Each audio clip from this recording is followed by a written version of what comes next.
if you're still prompting in August of 2026. Lord help you. But you really don't understand something until you have created something. AI just made personal growth more important, not less important, because it's going to amplify who you are. Is a decision made out of fear can buy you insurance, but a decision that's made out of a conviction changes your behavior. They didn't break your focus. You brought broken focus to social media or AI, and it's for you to fix. Hey, everybody. It's the Everwise gang. I'm Kosta. I'm here with Justin and Tim, and we're talking about what's going on with AI this week. What are the challenges with AI? And I think that we should get right into it, gentlemen. Is there anything in particular that you guys want to talk about or something that stood out to you this week? I think one that's definitely worth talking about, putting on the table today, is how do I actually use AI to think better, not just faster? Or what does a mature AI thinking practice look like step by step? Yeah, interesting. So what are some of the challenges that you see out there with people using AI? I definitely can see a world in which they're outsourcing their thinking to AI. We're living in a slop world now. It's pretty prevalent. We know that's not the way. What are your thoughts there, Justin? We talk a lot about context building, right? And I think you're seeing that more and more prevalently spoken about within the landscape itself. I think a lot of people, though, are still asking that question, or the question of, well, what does that mean to build context? Kosta, you've talked in the past about essentially building a wrapper, having a system that builds context. This past weekend, one thing I actually did was within my own workspace, I just talked for honestly like 3 hours about my life, allowing it to just build my life story. So there's so much more context. And it literally started from, hey, this is where my family comes from. This is when my parents were married. This is when my parents emigrated to Canada. You know, my daughter was just born, my last daughter, not my only daughter. My last daughter was just born this past January. And she's, 7 months old, kind of stuff, and everything that happens in between. And it's really interesting when you start to put that into the workspace. It's almost like, are you the same person today in your mid 40s as you were when you were 4 years old? Do you even learn in the same capacity, right? And AI is on this journey as well. I think a lot of us are approaching AI almost like it's a 60-year-old professor at Oxford University. And it's like, in many ways, it's actually probably just that 4-year-old who's living next door to you, who screams every time they have a temper tantrum and they don't get the milk that they want. And it's just a learning. But that 4-year-old is going to mature. It's going to grow as it builds context in its life. And that's one way I think we need to view this context. How do we do that, though, Kosta? Yeah, how do we build context seems to be the issue of the time if you're still prompting in August of 2026. Lord help you. I think that prompting has its place, but it's just like trying to get a gallon of juice out of an orange, right? You're wasting your time. It's something that's never going to happen. You have to spend your time doing something else. Am I wrong in thinking that prompting is actually just super basic? And becoming less relevant because the models are getting better at taking up your jumbled up garbage of a human brain dump that, I talk to into WhisperFlow, that even WhisperFlow kind of cleans it up a little bit. And then, like a Fable 5 can take that and just actually understand it versus the very first. I remember using ChatGPT like a couple of months after it launched. There's no way that the models were even close to as capable. So it is becoming less and less important. How to, I think genuinely, if somebody is having trouble getting the outputs that they want out of AI, you have not figured out how to wrap context around your AI. And that's a thing you should be working on, not a better prompt. It's that simple for me. I'm almost even bored of talking about it. You were talking about your week and kind of what was prevalent. It's like I'm getting to a point where my AI fatigue is talking to people about wrapping context. It is, there's a few folder structures out there. You could use like Karpathy's wiki method. You could use, Jake Van Cleef, David McDermott's ICM folder method. Just like pick one of those and start using it. And it's just folder structure and markdown files and making sure that when you're talking to AI, it records what you're talking about in an intentional way where you're aimed towards something, you're aiming that AI cannon towards something, and you're trying to achieve something. So it takes the pertinent information. You take a step towards that aim, then you get some outputs that are a little bit better than they were before. And then you iterate on that. So you keep talking to it, it keeps recording, you try something else. So it's not just talking to your AI about your life, you are building. And what you're building is context. And if you picture it like a building, you're building level 1, then level 2, then level 3. Soon enough, you have a high rise, which is a way bigger and better building than, a one-level shack, which is typically what people are starting with an AI chatbot. How do I do that, though, if I'm just jumping into Claude? If I'm using the Claude UI, how do I build context that way? Is it possible? It's possible. I would just reiterate what I've done, which I do multiple times. I'm a coding nobody. I'm a technical nobody. I haven't had any technical experience or training, and I pick mentors that can teach me those things. And there's a specific way that you can learn AI from AI, but it's not from whatever's preloaded into ChatGPT or Claude. It's ascribing mentors. So the first step is finding your mentors. The second step, I'd say, if you want to make it easy, we have a valuable tool for you in the Everwise community. I've built like a little folder structure for you just to download and get started. You do need a Claude Pro plan, but just pick one method. Pick one person to kind of be your mentor. And if that's us, fantastic. If it's not, that's also fantastic.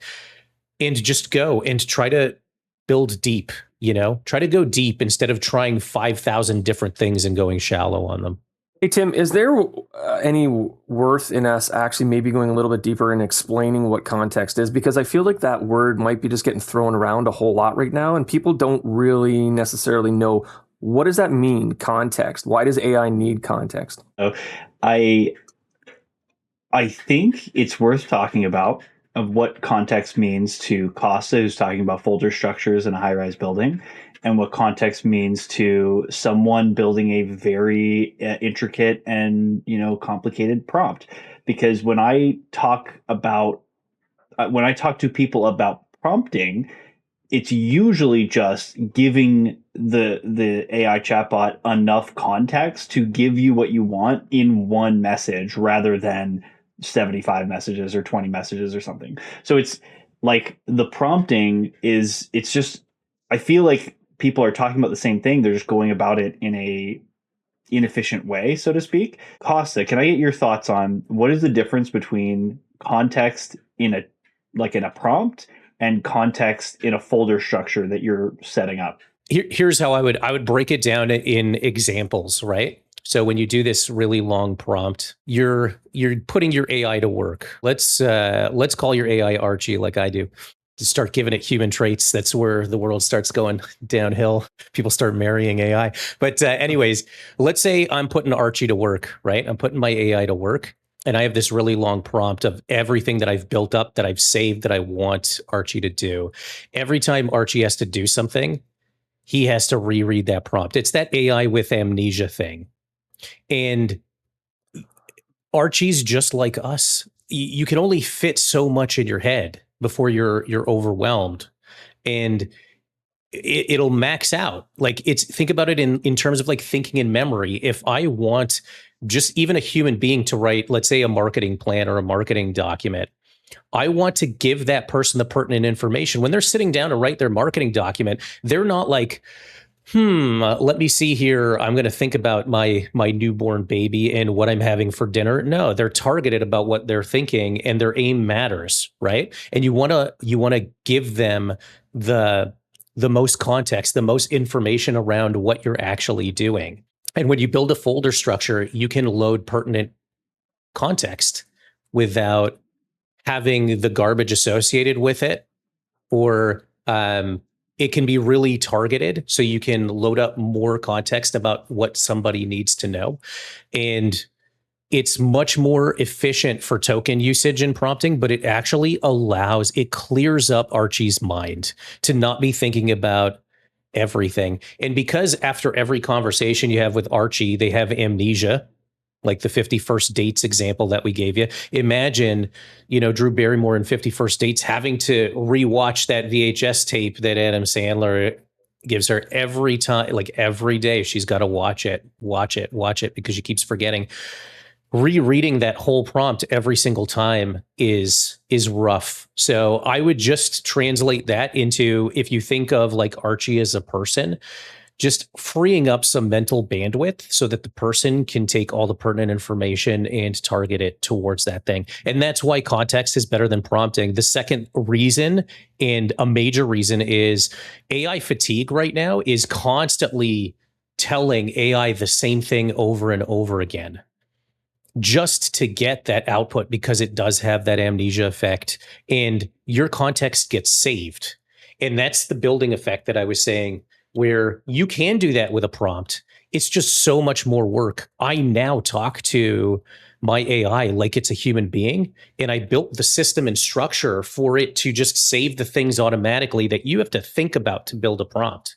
So that's also a waste of time too. So better thinking from AI, better outputs from AI, more mental bandwidth from AI, time savings for you, time savings for AI. The list keeps going on forever. So we both have workspaces, or we've built the workspaces, and we've obviously pumped out context. Context from an AI view is kind of defined as background data, conversation history, the user intent, and even the environment. With the folder system that you've been talking about that we have within our workspaces, how do each one of those background data, conversation history, user intent, and environment break down within the file system for it to build context? Yeah, this is getting pretty technical. What I would say is I've built the folder structure so that people don't have to worry about that. But the more you use it, it depends what your aim is again. So this one is particularly designed about learning something new. So if your aim is to learn, it records two things. It records what lands for people and what doesn't, kind of what your learning style is, your preferences, what works, what doesn't, what gets the result that you want and what doesn't.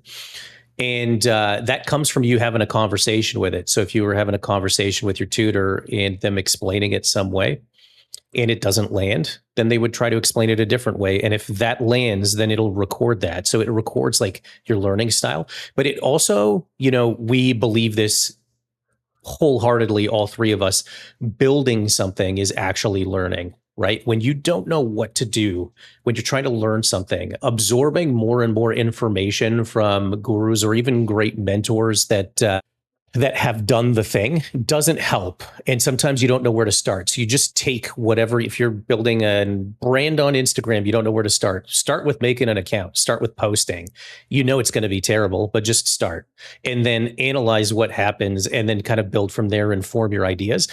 But the learning comes from building. Not getting your desired outcome, learning what worked and what didn't, and kind of continuing on that journey. And it records the build as well. So it records what worked, what didn't, and it records that whole process and helps you build as well. This happens, like our brains do this as well. It's a very natural thing where when you are intaking information, your brain has a way of like tricking you that it understands what it's taking in. And I'll use the example of, this has probably happened to so many people, but someone explaining to you what they need done at work or in a project or something, and you're nodding along and you understand. And if somebody asks you, how much do you understand this, like out of 10, you'd be like, 10 out of 10, I know exactly. And then you go and you write the first word and you realize, oh, there's a decision here I didn't realize was going to be a decision. And I don't know the answer because it wasn't specifically told to me. So I need to figure it out now. And that is like, that happens all the time. And our brain is like constantly tricking us that it understands what it's taking in, but you really don't understand something until you have created something that has produced something or resulted in some kind of output or effect that can be measured, and you can look at it and say, oh, I did this thing. And that's kind of like the build to know system, and kind of what Kosta was talking about, how we all think that you have to build something to truly know it. It kind of comes from that. It comes from how do you make sure you're never being tricked by your brain that you know something? Is you have proof that you've built something, that you needed to know the thing to build it. You've done the done, or the do, right? You've done the Do the do. do.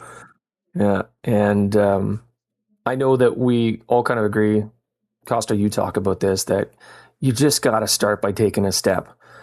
And my one thing caveat to that is lots of people don't know what that first step is. Here's the great news. If you're watching this right now, we've got your first step. It's already built for you. Go to the description below, click on the school link. Everything's there for you. You just have to do the do. We've got that first step. Just take that action, follow suit. We're not smarter than anyone. Kosta profusely professes to us on a consistent basis that we're not technical.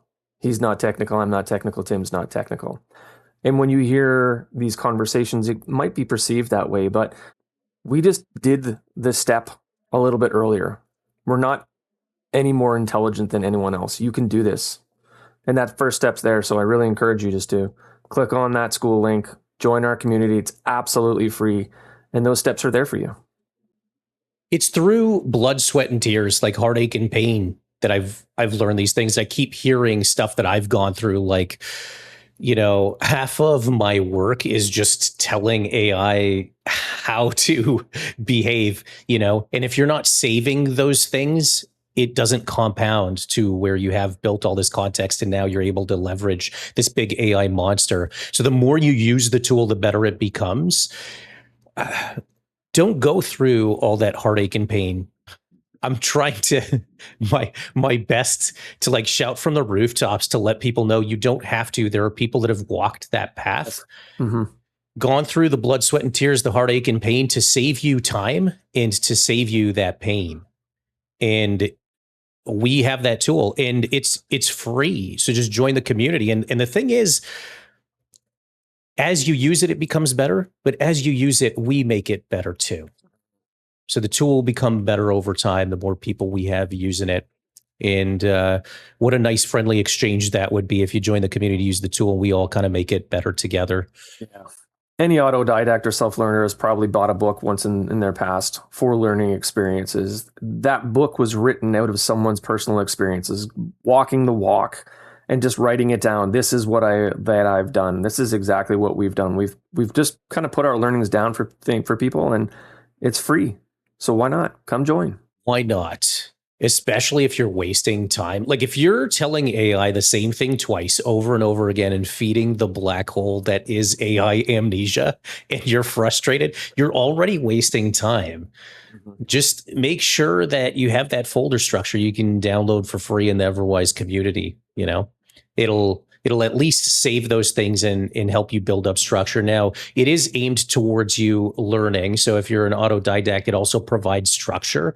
If you're a self-learner and you don't have a consistent system that you can use to take those books of mentors' learnings and apply them to something that you're actually doing, then this is the system for you. You're going to learn and build at the same time, where what you're able to build in the real world is your diploma. Gentlemen, why do I feel like I've learned something but then return to my old patterns? How do I actually convert a concept into a permanent shift in how I work? I think the way that I would put it is it takes two parts to really enact change. Like there needs to be like knowledge or kind of a goal or some kind of like direction, and then a force applied to that, which is, time or motivation or dedication or determination, like whatever you want to call it. You have to put some kind of energy towards that new direction.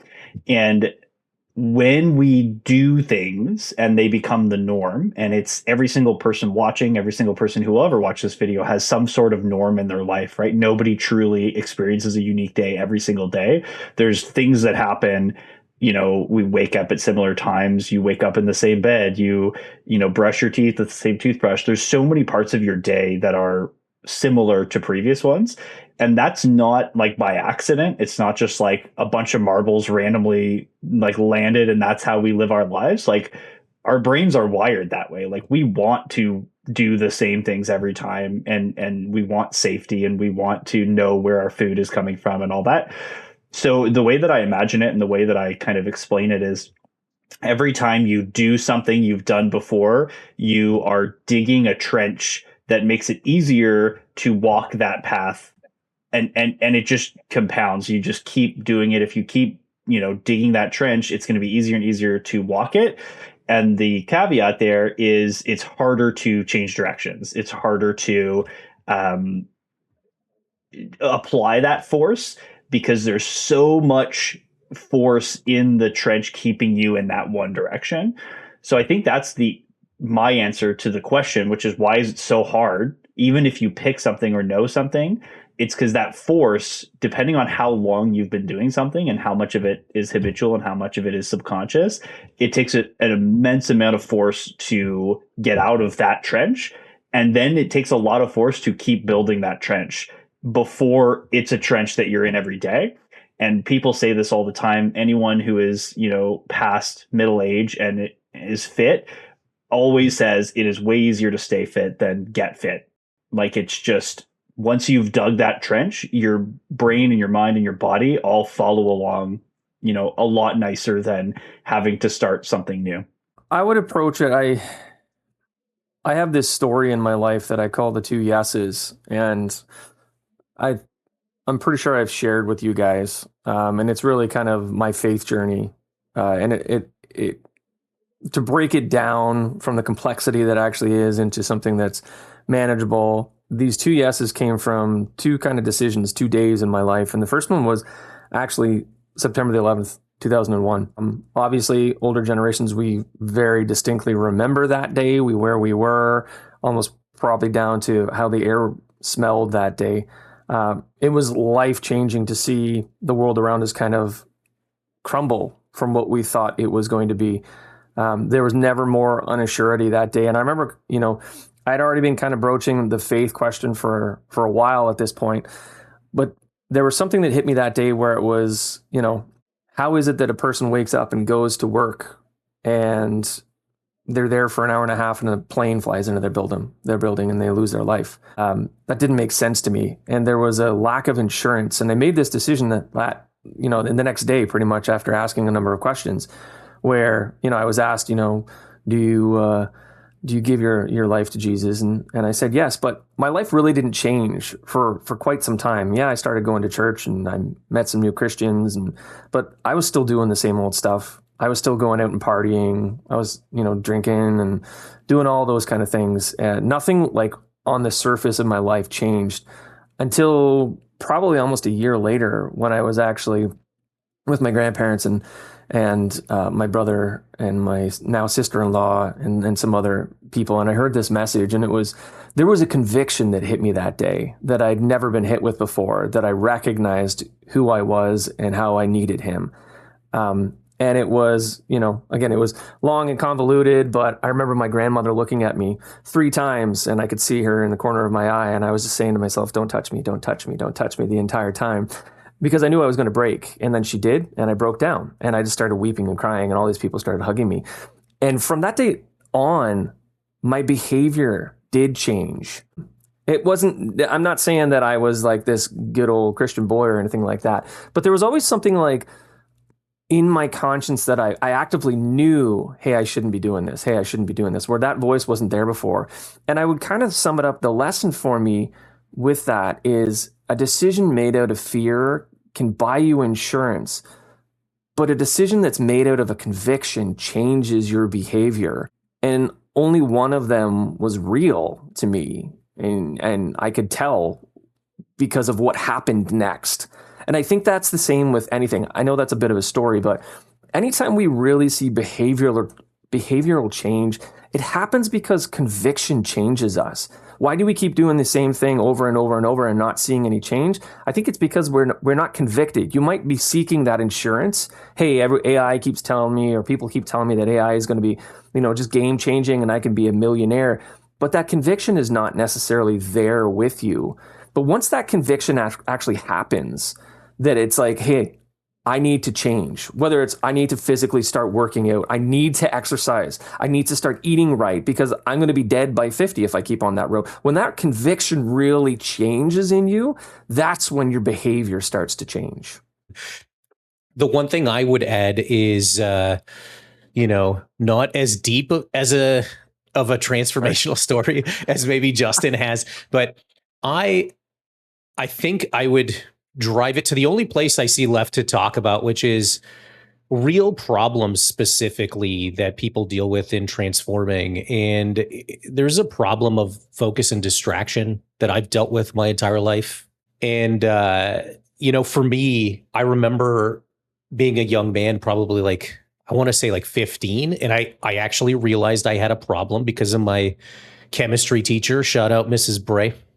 If by some lottery ticket magical statistical anomaly she's watching, I remember her saying, I don't know if you noticed, but you have a problem. Like you can't pay attention and you're constantly turning around and talking. And I was in the front row and I was like, no, I got everything. I'm nailing the tests. I was getting like 98% in chemistry. Like my marks were like through the roof. And I'm like, what is she talking about? And then she said, okay, every time you turn around and talk, I've got my trusty meter stick.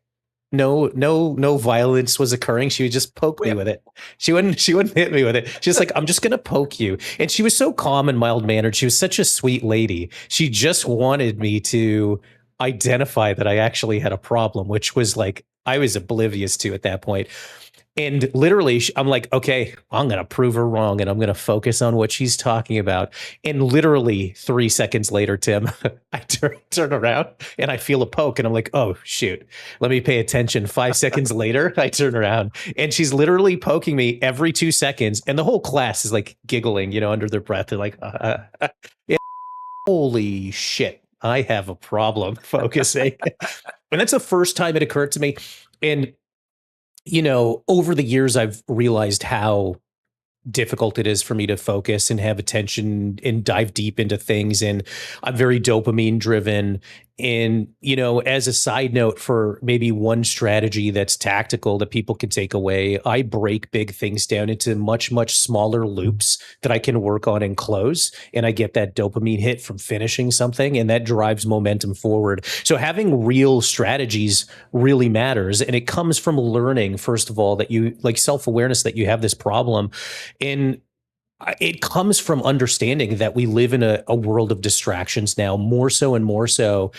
In personal responsibility, that day that I was self-aware, that she made me realize, and you might not have this outside observer that helps you, is take the personal responsibility. Like social media or AI, they didn't break your focus. You brought broken focus to social media or AI, and it's for you to fix. You have to fix yourself at a basic level, or every new tool or shiny object becomes a distraction, right? So, amplification with AI is real. I'd say whether you've figured it out or not, it's a real thing.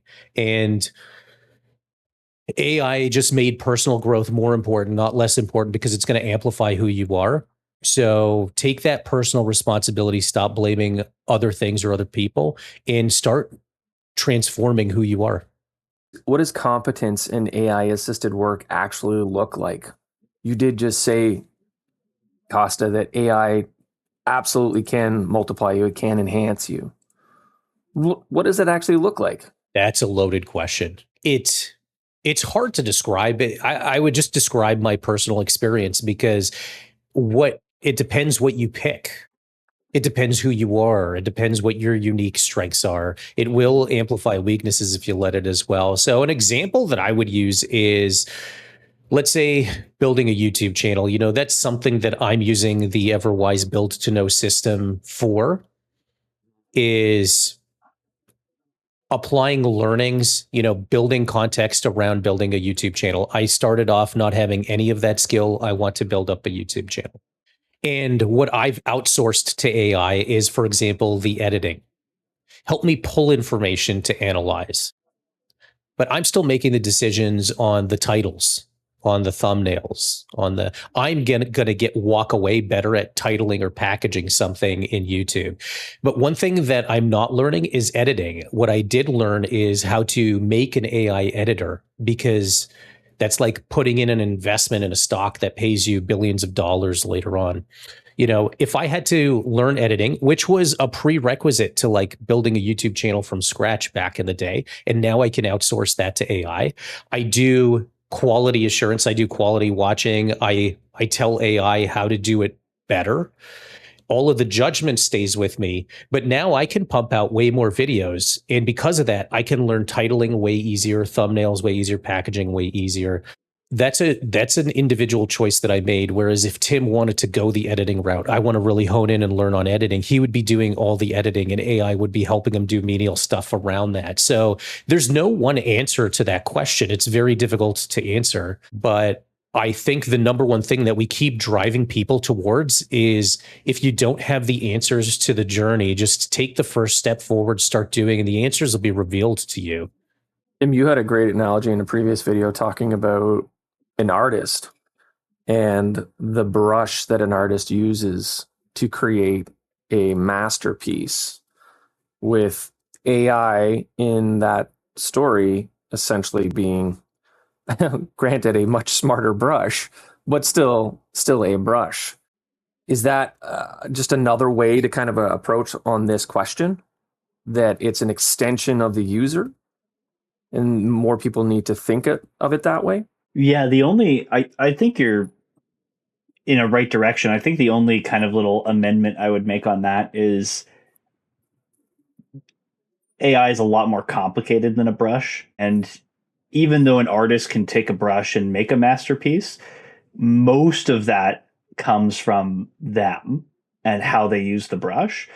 And with AI, the brush, even if we use that same analogy and it's the brush and it's like an amplification of your skills and your abilities and your knowledge and all that, AI itself does a lot more behind the scenes than a brush does. A brush is exactly what it is, and the potential comes from the person. But that potential also comes from knowing the brush inside and out and knowing how to move it certain ways and how to get those effects and all that stuff.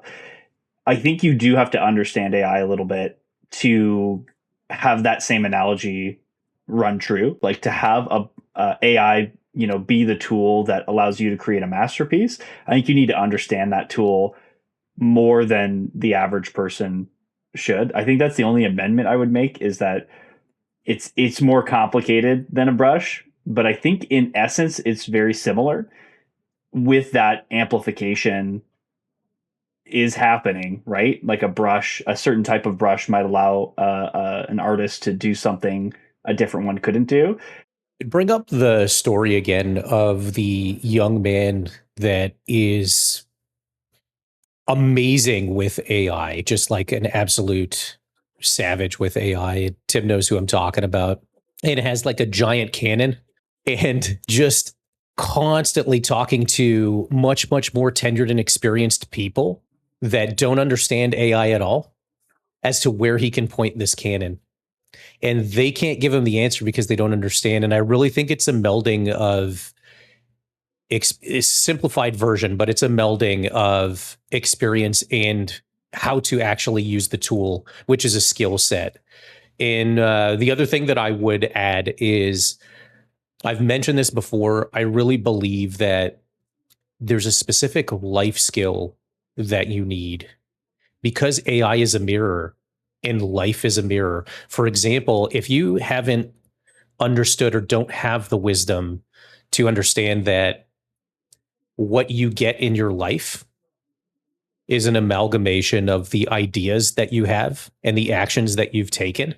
And if you don't have what you want, if you have anxiety, or if you have you don't have the life that you want, then you have to change your ideas and actions.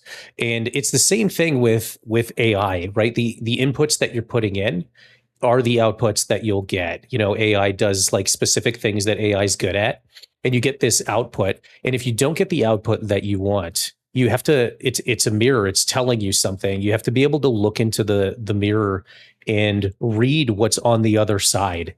It's It's just you, you know? And so AI sure has a skill where you can use it. There's certain things, there's certain ways you can use it that are better than others. And that skill matters. But also, you're just using it to amplify yourself. And if you're a person, for example, that just takes shortcuts all the time, or you're trying to find shortcuts in life to get what you want, AI is not going to finally make shortcuts work in life. On the flip end, if you're looking to learn and transform personally, what a great tool. Just having it interview you, for example, and help you cohesively, collectively put all of your thoughts together, help you analyze your thoughts. Which ones are working for me? Which ones aren't? You know, you can use it as a tool like that as well, which is just a very direct mirror because it has an objective point of view. It's interesting to see at least what it says and consider it. Yeah. As long as you don't follow it blindly and let it run your life. That's the key, right? Stay in charge. You're the one that directs it, not allowing it to. And it's so easy to fall into that rabbit hole and trap of, because AI, it prompts you with a decision. Hey, I can do this for you. Hey, I can do this for you. Hey, I can do this for you. But this is where the individuality of you is so important with the tool. Don't allow AI to create the final output, because then you don't get a masterpiece. That's how you get slop, when you just take everything. In every project, step in with a vision, but use it as a tool to help you accomplish your vision, not create your vision. And that's a real important takeaway. Hey, gents, great call, great talk today. If you made it this far watching, first off, we just want to thank you. It really helps us help you as well to know what we can bring to this audience based. If you found it useful, please share this, subscribe, like, all the things, and join the link below, or follow the link below, and join our community over at school.com. It's absolutely free. We'd love to see you there. We're in there every single day. We respond to questions. Love hearing it and bringing it all to life. So hope to see you there. Kosta, Tim, as always, love you guys. Great chat. Talk later.